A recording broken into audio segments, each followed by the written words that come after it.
nó mình về Nó chạy kia rồi. bớt Nó chạy kia rồi.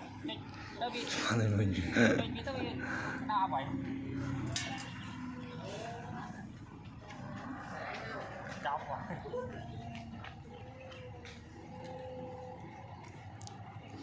Sáng bảo to không về không phải hồi nãy nhóc mui mui rồi mình tu chìa cho thì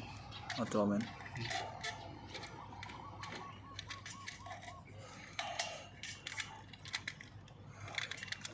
cả rồi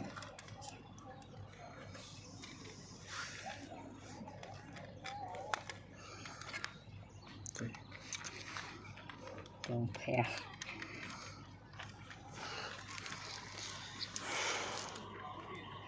anh ấy mỗi một bên tì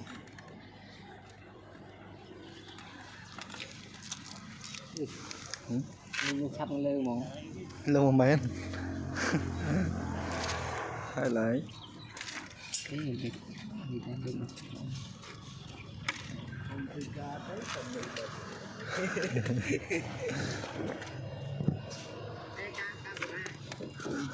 Lô đi bố lên, lô đi ra.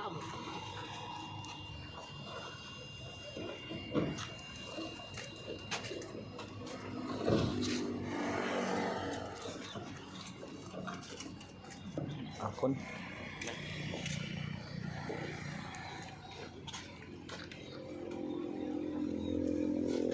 Tại vì mình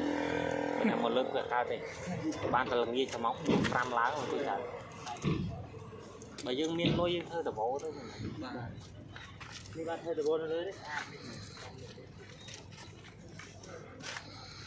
nghe tất cả mày đấy tất cả mày nấu hơi điền đó là nghe nhắn tất cả mày tôi xì ca tất cả chộp cả này bán cái